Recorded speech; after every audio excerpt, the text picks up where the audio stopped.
A new product launch conference was held and many products were exposed one after another. Among them, in addition to the Huawei P series new phone P60 that I am more optimistic about, there is also a folding screen phone Mate X3 that is more brilliant. After following up the whole process of the press conference, I have some superficial views on this Mate X3, and I have also summarized the advantages and disadvantages of several personal perspectives. This small article dares to share my views with you. Rational view, friendly discussion. First of all, let me talk about the advantages of Mate X3, and then talk about the things that Mate X3 still needs to improve. The first is the lightness of this phone. Friends who know the history of Huawei's folding screen phones know that although the Mate X was amazing back then, it was still in the initial stage of Huawei's folding screen.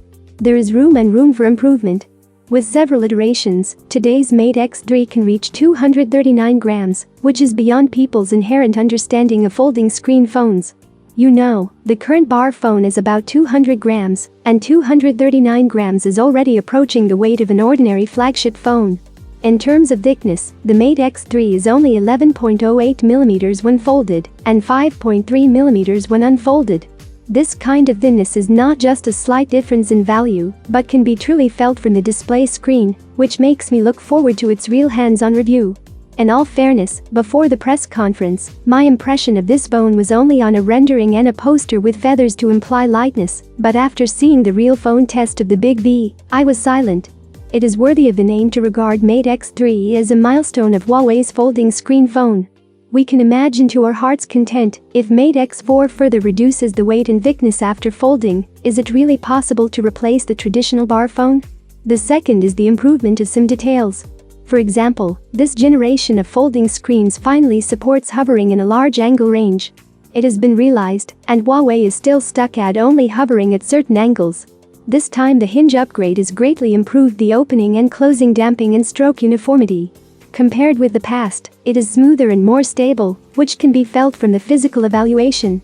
Another example is the improvement of the appearance texture, the feel of the feather sandglass back cover, the advantage of not leaving fingerprints, including the universe porthole design of the video module. The visual impression gives people a bright feeling. We will talk about this in detail later.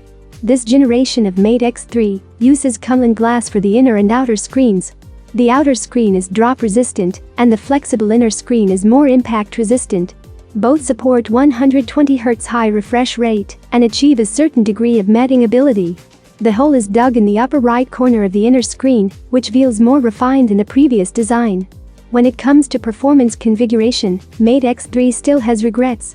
After all, it is still under pressure. The big 4G word is an insurmountable flaw in the eyes of some fans. But this doesn't matter to me. I am a person who uses a 5G phone, but has never activated 5G traffic. As long as the memory and storage space are large enough, the rest is acceptable. The design of the rear camera module enhances the appearance. Being able to put a periscope telephoto lens into such a thin body is a test of design skills. Fortunately, Mate X3 has done a better job. Try it. The transition of the extension of the lens module is not abrupt. If you look carefully, you will find that the font size of the XMAGE of the rear camera module seems to have been adjusted deliberately, and it can be seen that the designer is trying to implement the concept of elegant and unassuming. Matching different color schemes will give you a deeper feeling. How do you rate this design? Finally, I would like to talk about two regrets. On the one hand, the aforementioned 5G network is not supported, and on the other hand, the built-in charging head is still designed with a USB-A port, and it does not support 100-watt fast charging as everyone wishes.